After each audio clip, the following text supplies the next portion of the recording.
आप सभी का फिर से एक बार स्वागत है इस लेक्चर में। तो जैसा कि हम जानते हैं कि हमने स्टार्ट किया था एग्जांपल सॉल्यूशंस को एंड बेसिकली प्रीवियस लेक्चर में हमने स्टार्ट किया था एनवायरमेंटल स्टडीज को। ओके, और हमने सक्सेसफुली कवर किया था 15 क्वेश्चंस को। तो इस लेक्चर में बेसिकली हम 15th और क्वेश्चंस को कवर करने जा रहे हैं सेम टॉपिक के, यानी एनवायरमेंटल स्टडीज के।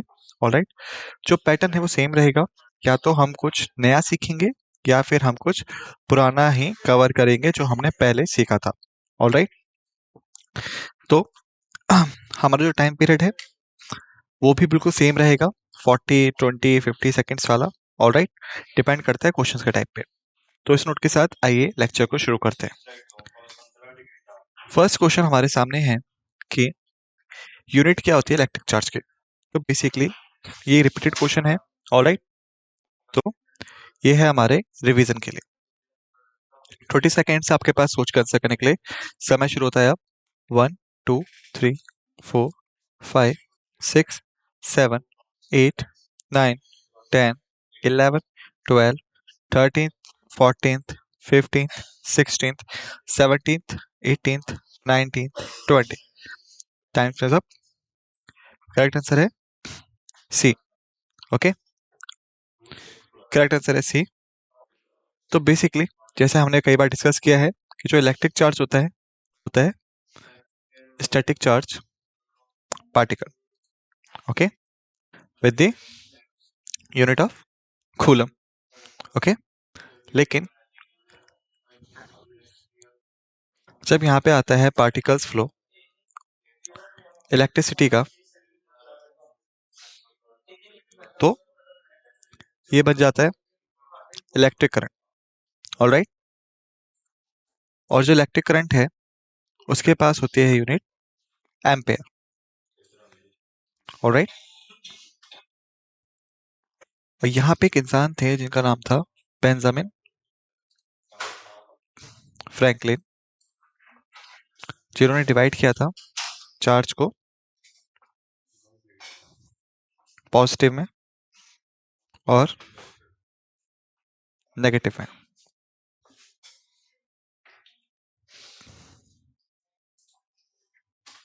ऑलराइट, तो इन डिटेल्स को याद रखिएगा। वोल्ट जो है वो होता है बेसिकली इलेक्ट्रिक पोटेंशियल के लिए। ऑलराइट, चलिए आगे चलते हैं। सेकंड क्वेश्चन हमारे पास है कि किस तरह का पॉल्यूशन कॉज किया जाता है डिस्चार्ज ऑफ हार्मफुल केमिकल से रिवर्स में और लेक्स में। 30 सेकेंड्स आपके पास सोच के आंसर करने के लिए समय शुरू होता है अब। 1 2 3 4 5 6 7 8 9 10 11 12 13th 14th 15th 16th 17th 18th 19th 20 21 22 23 24 25 26 27 28 29 30। The time's up. Right answer है B, water pollution. So basically अगर हम इस पर्टिकुलर थिंग को डिस्कस करें डिटेल में, तो मान लीजिए कि ये है आपका फैक्ट्री। ओके, और ये जो फैक्ट्री है ये बेसिकली सिचुएटेड है एक वाटर चैनल के पास में। ओके, या वाटर बॉडी के पास में। तो क्या होगा यहाँ पे कि आमतौर पे इस तरह की जो फैक्ट्रीज होती हैं ये डंप करती हैं अपने कबाड़ को इन वाटर बॉडीज में, इस तरह से। ओके, और ये जो पर्टिकुलर वेस्ट है ये बहता है फ्लो ऑफ द वाटर के साथ में। और यदि अगर कोई भी इंडिविजुअल गैसेस की तरह कंज्यूम कर लेते हैं इस वाटर को, तो वो बन जाते हैं सिक, या बीमार आप कह सकते हैं उन्हें बेसिकली। और यहाँ पे होगी हेल्थ इश्यूज उनके साथ में। क्या रीजन है? क्योंकि अब ये जो पानी है ये कंटेमिनेटेड है। ओके, ये जो वाटर है ये कंटेमिनेटेड है। तो यदि आप इस पानी को पी रहे हैं तो बेसिकली आप कंटेमिनेटेड वाटर्स को पी रहे हैं। तो ये होता है एग्जांपल वाटर पॉल्यूशन का। ऑलराइट, ठीक वैसे ही अगर हम बात करें एयर पॉल्यूशन की, तो हम कह सकते हैं कि यहाँ पे है एक फैक्ट्री इसकी तरह, ऑलराइट, और ये है चिमनी। तो जब ये चिमनी जो है ये डिस्चार्ज करती है सल्फाइड्स को, और आप कह सकते हैं हार्मफुल केमिकल्स को एयर में, और यहाँ पे कोई भी जो कि इस एयर में सांस ले रहा है, क्योंकि ये जो एयर है ये एटमॉस्फेयर में होगी, तो ऑटोमेटिकली जो पर्सन है जो कि इनहेल कर रहा है इस पर्टिकुलर एयर को, वो कंटेमिनेटेड एयर फॉर्म को इनहेल कर रहा है। ओके, ठीक वैसी ही चीज के साथ होती है सॉइल्स में भी। जब अगर कोई पर्टिकुलर पेस या फिर कोई भी पर्टिकुलर कचरा अगर अगर हम सॉइल में डालते हैं, okay, dumped into the land होता है, तो क्या होता है, जो सॉइल है वो कंटेमिनेट हो जाते हैं। कोई भी चीज जो कि सॉइल में बनती है वो हार्मफुल हो जाती है। ऑलराइट, तो ये है डिटेल्स। ओके, चलिए आगे चलते हैं। हमारे पास फिर से साइंस का क्वेश्चन है। तो मैं आपको साइंस क्वेश्चंस क्यों दे रहा हूँ, क्योंकि मैं चाहता हूँ कि आप सभी यूनिट्स को याद रखें, क्योंकि जो यूनिट्स हैं वो 1 मार्क्स के लिए आती हैं भले ही, लेकिन अगर आप उनको आंसर नहीं दे पाएंगे तो आप अपने मार्क्स ही कमाने वाले हैं। ओके, तो इलेक्ट्रिक पोटेंशियल या वोल्टेज की यूनिट क्या होती है? वोल्ट है, एम्पेयर है, ओम्स है, कूलम्ब है। बहुत ही इजी क्वेश्चन है, तो मुझे लगता है 15 सेकेंड्स आपके लिए मोर देन इनफ टाइम है आंसर करने के लिए। टाइम शुरू होता है अब। 1 2 3 4 5 6 7 8 9 10 11 12 13 14 15। Times up. करेक्ट आंसर है इसका वोल्टेज। ओके, जो इलेक्ट्रिक पोटेंशियल है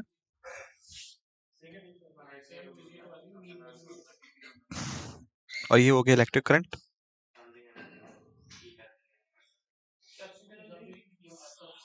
ये हो गया electric resistance,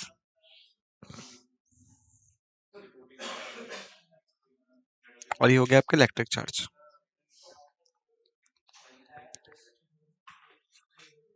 alright, fourth question हमारे पास है कि किस टाइप की जो एनर्जी है वो एसोसिएटेड होती है उस एनर्जी से जो कि स्टोर्ड होती है न्यूक्लियस ऑफ एन एटम में। Mechanical energy, thermal energy, electrical energy, nuclear energy. आपके पास 30 सेकेंड है सोच कर आंसर करने के लिए। टाइम शुरू होता है अब। 1 2 3 4 5 6 7 8 9 10 11 12 13 14 15 16 17 18 19 20 21 22 23 24 25 26 27 28 29 30। Times up. और बेसिकली जो आंसर है वो है डी, न्यूक्लियर एनर्जी। तो बेसिकली अगर हम बात करें इस कॉन्सेप्ट के बारे में, तो ये होता है स्ट्रक्चर ऑफ एन एटम।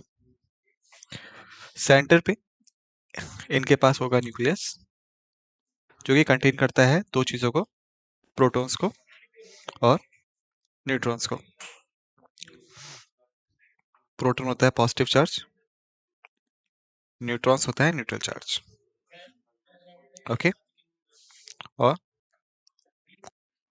जो रिंग स्ट्रक्चर्स हैं बेसिकली कंटेन करते हैं इलेक्ट्रॉन्स को जो कि नेगेटिव चार्ज पार्टिकल्स होते हैं।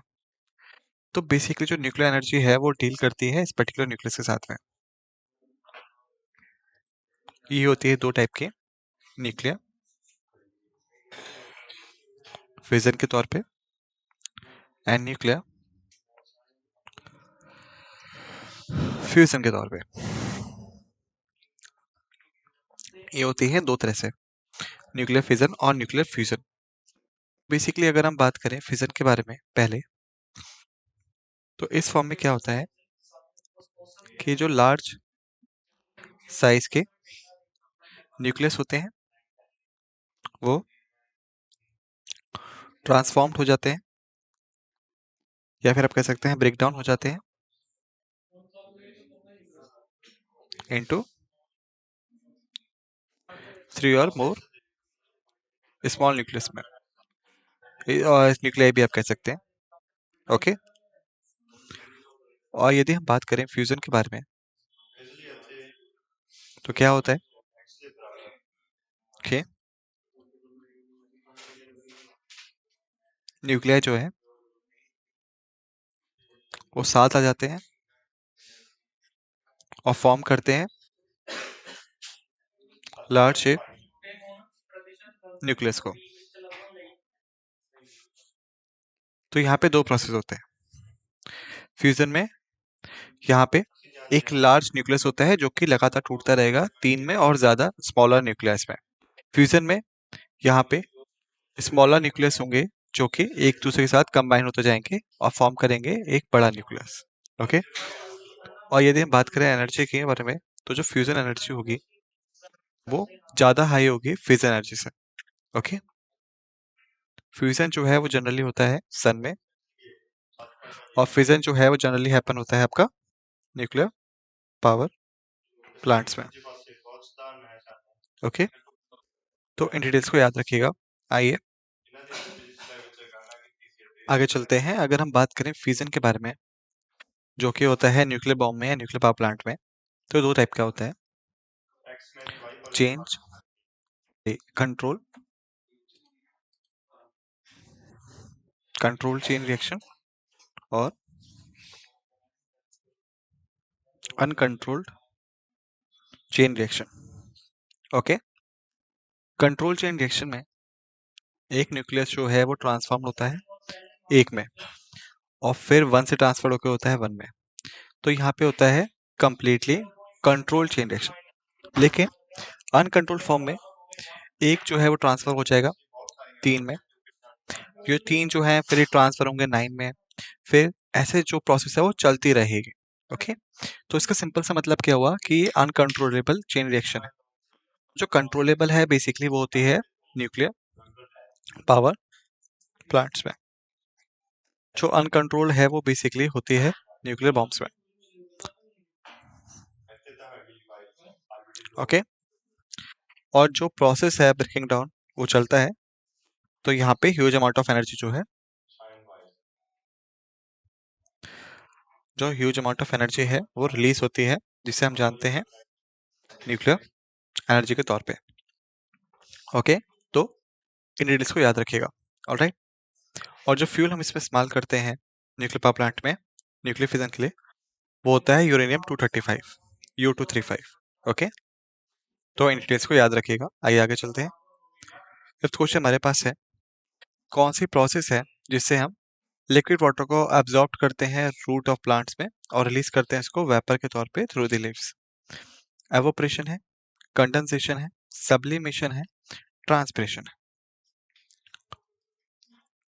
20 सेकेंड्स आपके पास सोच के आंसर करने के लिए। समय शुरू होता है अब। 1 2 3 4 5 6 7 8 9 10 11 12 13th 14th 15th 16th 17th 18th 19th 20। The time's up. Correct answer है ट्रांसपिरेशन।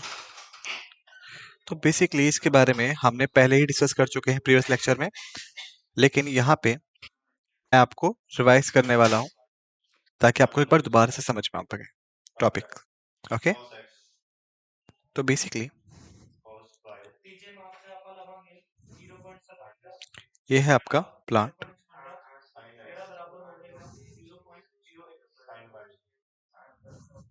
हमारे पास जो था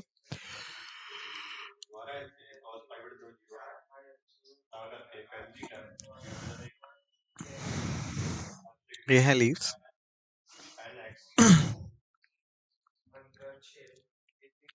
और ये है अपर फेस इसका प्लांट का। ओके, क्या होगा कि ये है सॉइल और ये है रूट्स। तो बेसिकली क्या होता है जो रूट्स हैं वो वाटर को एब्जॉर्ब करती हैं, उसके बाद जो वाटर है वो ट्रांसपोर्ट होता है बाकी पार्ट्स में प्लांट के, ओके, अपराइट डायरेक्शन में। फिर ये लीव्स में भी जाएगा, ऑलराइट। जैसे ही ये लीफ के एरिया में जाएगा तो क्या होता है यहाँ पे कि ट्रांसपिरेशन प्रोसेस की वजह से जो वाटर है वो रिलीज होगा एटमॉस्फेयर में फॉर्म ऑफ वेपर्स में।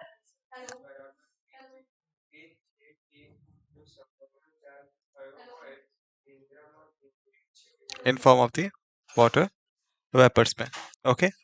और ये जो प्रोसेस है इसको हम जानते हैं ट्रांसपिरेशन के नाम से। अब मेरा क्वेश्चन है कि मैं आपको जाइलम एंड फोलम के बारे में बता चुका हूँ, ओके।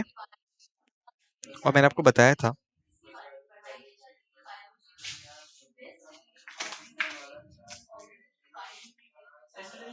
स्पेलिंग को आप एक बार दोबारा चेक कर लीजिएगा, ओके। तो मैं आपको इन दोनों की वर्किंग बता चुका हूँ। अब मैं चाहता हूँ कि आप इसका आंसर देंगे 20 सेकेंड्स आपके पास सोच के आंसर करने के लिए।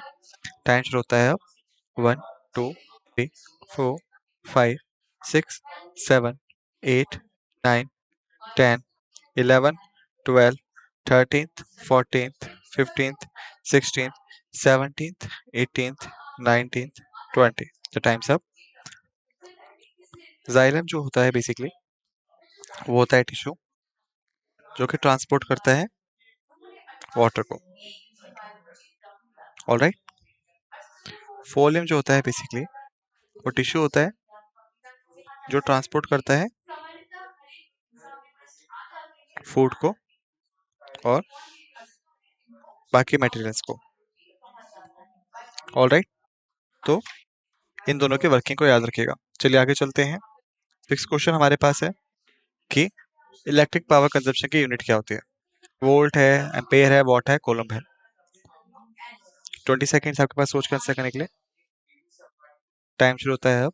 1 2 3 4 5 6 7 8 9 10 11 12 13 14 15 16 17 18 19 20। The time's up. Correct answer है सी, वॉट। वोल्ट जो होती है वो यूनिट होती है इलेक्ट्रिक पोटेंशियल की।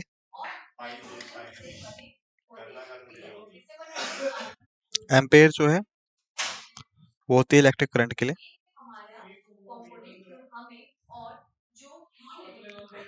वोल्ट होती है इलेक्ट्रिक पावर के लिए।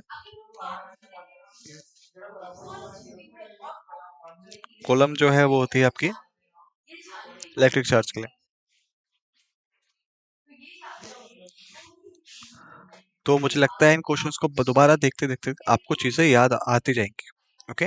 7th क्वेश्चन देखते हैं कि किस तरह की एनर्जी जो है वो एसोसिएटेड होती है एनर्जी ऑफ मूविंग ऑब्जेक्ट से। ये क्वेश्चन हम पहले डिस्कस कर चुके हैं प्रीवियस लेक्चर्स में, ओके। यहाँ पे ये फिर से है आपके अपने बेटर अंडरस्टैंडिंग के लिए, क्योंकि कुछ लैंग्वेज है वो चेंज हो चुके हैं। 20 सेकेंड आपके पास सोच कर आंसर करने के लिए। समय शुरू होता है अब। 1 2 3 4 5 6 7 8 9 10 11 12 13 14 15 16 17 18 19 20। Times up. करेक्ट आंसर है इसका ए। तो यदि हम बात करें न्यूक्लियर एनर्जी के बारे में तो बेसिकली ये आपकी जनरेट होती है न्यूक्लियर फिजन के द्वारा और बाय द न्यूक्लियर फ्यूजन के द्वारा, ओके। और यदि हम बात करें इलेक्ट्रिक एनर्जी के बारे में तो बेसिकली जनरेट होती है बाय द इलेक्ट्रिसिटी,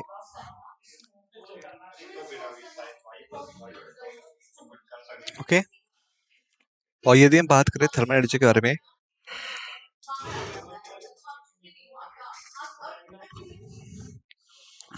तो हीटिंग के द्वारा जनरेट होती है। और मैकेनिकल एनर्जी जो होती है बेसिकली मूवमेंट की वजह से जनरेट होती है पार्टिकल्स के, ओके।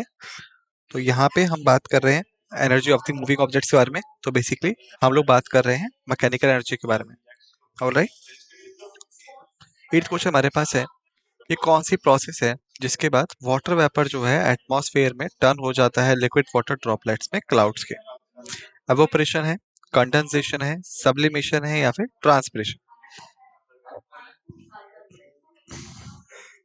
30 सेकेंड्स आपके पास सोच कर आंसर करने के लिए समय शुरू होता है अब।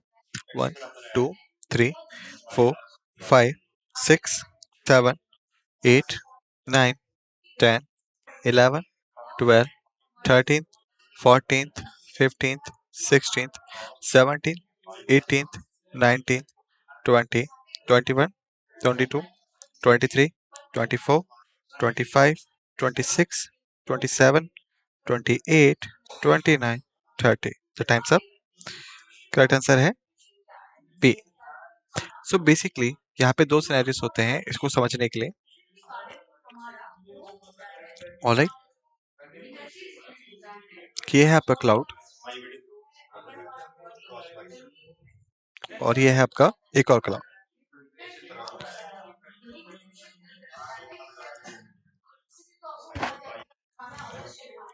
ये दोनों है आपके नीचे वाटर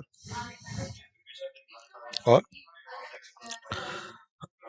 और ये यहाँ पे एक थीम है बेसिकली। तो यहाँ पे पहली प्रोसेस है एवोपरेशन की। ऑलराइट, जब जो हीटिंग है वो यहाँ पे होती है तो क्या होता है, जो टेम्परेचर है वो ऊपर जाता है, काइनेटिक एनर्जी जो है वो भी बढ़ती है। तो क्या होगा कि जो वाटर है जो कि लिक्विड फॉर्म में है वो ट्रांसफर होना शुरू हो जाएगा गैसियस फॉर्म में और वेपर्स में। और जो प्रोसेस है इसको हम जानते हैं एवोपरेशन के नाम से। ओके, और जब ये हो जाता है गैसियस फॉर्म में तो ये ऊपर उड़ना शुरू हो जाएगा। सेकेंड सिनेरियो है कि जब ड्रॉपलेट्स हैं ये क्लाउड में पहुंचेंगे तो क्या होगा कि क्लाउड में पहुंचने के बाद जो टेम्परेचर है वो डाउन हो जाएगा। और जब भी टेम्परेचर गो डाउन जाता है जो काइनेटिक एनर्जी है वो भी नीचे चली जाती है। और जब काइनेटिक एनर्जी नीचे जाती है तो गैसियस फॉर्म जो है वो ट्रांसफर हो जाती है लिक्विड फॉर्म में। ओके, तो ये कन्वर्ट होना शुरू हो जाएंगे वाटर ड्रॉपलेट्स में। और हैवी होने के साथ साथ ये जो वाटर ड्रॉपलेट्स हैं ये सस्टेन नहीं हो सकती क्लाउड्स में और ये नीचे आना शुरू हो जाएंगी। ऑलराइट, और ये प्रोसेस होती है कंडेंसेशन जो कि देती है राइज आपकी प्रेसिपिटेशन को या फिर आप कह सकते हैं रेन को या बारिश को। ओके, तो ये है आपका कंप्लीट एक्सप्लेनेशन। हीटिंग अप के दौरान जो प्रोसेस है वो प्रेशर की वो होती है जिसमें कि जो वाटर जो है वो टेम्परेचर बढ़ने की वजह से कन्वर्ट होना शुरू हो जाएगा वाटर वेपर्स में और चले जाएगा आपका अपवर्ड डायरेक्शन में।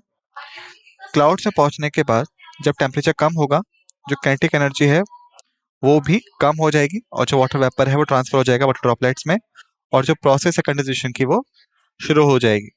और वाटर ड्रॉपलेट्स जो हैं वो हैवियर होती हैं कैरी ऑन करने के लिए, तो जो वाटर ड्रॉपलेट्स हैं वो नीचे आना शुरू हो जाएंगी प्रेसिपिटेशन की फॉर्म में। ओके, चलिए आगे चलते हैं।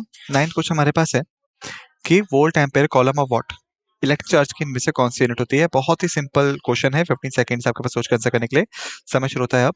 1 2 3 4 5 6 7 8 9 10 11 12 13 14 15 16। Times up. करेक्ट आंसर है सी। 10th क्वेश्चन हमारे पास है विच टाइप ऑफ एनर्जी जो है वो एसोसिएटेड है एनर्जी ऑफ पार्टिकल्स पे सब्सटेंस में due to their temperature. Mechanical है, थर्मल है, इलेक्ट्रिकल है या न्यूक्लियर है। 20 सेकेंड्स आपके पास सोच कर आंसर करने के लिए समय शुरू होता है अब। 1 2 3 4 5 6 7 8 9 10 11 12 13 14 15 16 17 18 19 20। Times up. करेक्ट आंसर है B, thermal energy. Previous lecture में हमने डिस्कस किया था इस क्वेश्चन को डिटेल में, लेकिन यहाँ पे हम रिवाइज कर रहे हैं तो मैं आपको बता देता हूँ कि जब भी थर्मल एनर्जी जो है वो होती है यहाँ पे, यानी कि जब भी यहाँ पे टेम्परेचर ऊपर जाएगा क्या होगा जो काइनेटिक एनर्जी है वो भी ऊपर जाएगी। और जब काइनेटिक एनर्जी जो है एटम की पर्टिकुलर सब्सटेंस के ऊपर जाएगी, जो एटम्स हैं या जो कंपोनेंट्स हैं वो मूव होना शुरू हो जाएंगे इधर उधर, और ये जनरेट करेगा आपका मूवमेंट विद इन सब्सटेंस, जो एग्जांपल होता है थर्मल एनर्जी का। ओके, 11th क्वेश्चन हमारे पास है कि कौन सा प्रोसेस होता है जिसके थ्रू गैस जो है वो टर्न हो जाती है लिक्विड में due to the cooling. Evaporation है, कंडेंसेशन है, सब्लिमेशन है या ट्रांसपिरेशन। 20 सेकेंड से सोच के आंसर करने के लिए समय शुरू होता है अब। 1 2 3 4 5 6 7 8 9 10 11 12 13 14 15 16 17 18 19 20। The time's up. Correct answer है बी। ओके, आपको बता चुका हूं प्रीवियस एग्जांपल में क्लाउड्स के। ओके, ठीक वैसी चीज यहाँ पे भी होती है। ओके, जो गैस है यहाँ पे वो इंडिकेट करती है वाटर वेपर्स को, जो कि जनरेट होते हैं due to the high temperature. Liquid जो होता है वो जनरेट होता है due to the water droplets. Alright, तो जब भी कंडेंसेशन प्रोसेस होगी यहाँ पे डिक्लाइन होगा टेम्परेचर में, और डिक्लाइन होगा काइनेटिक एनर्जी में पार्टिकल्स के, जो कि आपको ले जाएगा गैशियस फॉर्म में, लिक्विड से गैशियस, सॉरी गैशियस से लिक्विड में। तो ये होता है करेक्ट एक्सप्लेनेशन। 12th क्वेश्चन है कि यूनिट क्या होती है इलेक्ट्रिक करंट की। तो वोल्ट है, एम्पेयर है, कूलम है या ओम है। 15 सेकेंड्स आपके पास सोच कर आंसर करने के लिए। ऑलराइट, समय शुरू होता है अब। 1 2 3 4 5 6 7 8 9 10 11 12 13 14 15। करेक्ट आंसर है B, ampere. Alright, which type of energy जो है वो एसोसिएटेड है एनर्जी ऑफ इलेक्ट्रिक चार्जेस से मोशन में। मैकेनिकल है, थर्मल है, इलेक्ट्रिकल है या न्यूक्लियर। 20 सेकेंड आपको सोच कर आंसर करने के लिए। समय शुरू होता है अब। 1 2 3 4 5 6 7 8 9 10 11 12 13 14 15 16 17 18 20। Times up. करेक्ट आंसर है इसका सी। तो बेसिकली हम बात कर रहे हैं इलेक्ट्रिक चार्जेस के बारे में, जो कि रिलेटेड होते हैं आपके इलेक्ट्रिसिटी से, और जो इलेक्ट्रिसिटी है वो जनरेट करती है इलेक्ट्रिकल एनर्जी को। तो अगर हम सभी फैक्ट्स एंड फिगर्स को लेट करेंगे तो हमें पता चलेगा कि सी होगा आंसर। ऑलराइट, 14th क्वेश्चन को हम देखेंगे कि कौन सी प्रोसेस होती है जिसकी वजह से लिक्विड जो है डायरेक्टली टर्न हो जाता है गैस में without passing through the solid state. Okay, यहाँ पे कुछ चीज चेंज करनी पड़ेगी, इस लाइन को कट कर लीजिए, क्योंकि यहाँ पे सॉलिड है, फिर आएगा liquid, then gaseous form. Okay, तो लिक्विड जो है वो ट्रांसफर होता है गैसियस फॉर्म में, यहाँ पे कोई भी सॉलिड का रोल नहीं होगा। ओके, तो अब आपके पास ऑप्शन है, टाइम शुरू होता है अब। 50 सेकेंड्स आपके पास सोच कर आंसर करने के लिए। Alright, 1 2 3 4 5 6 7 8 9 10 11 12 13 14 15। Times up. Correct answer है एवोपरेशन। एवोपरेशन वो प्रोसेस होता है जिसमें जो लिक्विड है वो ट्रांसफर हो जाता है आपका गैसियस फॉर्म में। ऑलराइट, 15th और लास्ट क्वेश्चन हमारे पास कि यूनिट क्या होता है इलेक्ट्रिक पोटेंशियल और वोल्टेज की। वोल्ट है, एम्पेयर है, ओम है, कॉलम है। 15 सेकंड आपके पास सोच कर आंसर करने के लिए। समय शुरू होता है अब। 1 2 3 4 5 6 7 8 9 10 11 12 13 14 15। Times up. करेक्ट आंसर है ए। सो स्टूडेंट्स, बेसिकली इस लेक्चर में हमने एग्जाम्पल सॉल्यूशंस पार्ट को कवर कर लिया है इन्वर्टर स्टडीज के। हमने कुछ चीजें रिवाइज की, कुछ नई चीजें सीखी। ओके, और ओवरऑल जो हमारा एक्सपीरियंस रहा है वो काफी अच्छा रहा है इस पूरे टॉपिक के दौरान। ओके, सो नेक्स्ट लेक्चर में हम स्टार्ट करेंगे एक और न्यू टॉपिक के साथ में। तब तक सभी फैक्ट्स एंड फिगर्स को रिवाइज कर लीजिएगा जो हमने डिस्कस किए हैं। ऑलराइट, इस नोट के साथ इस लेक्चर को समाप्त करते हैं। आप सभी का धन्यवाद।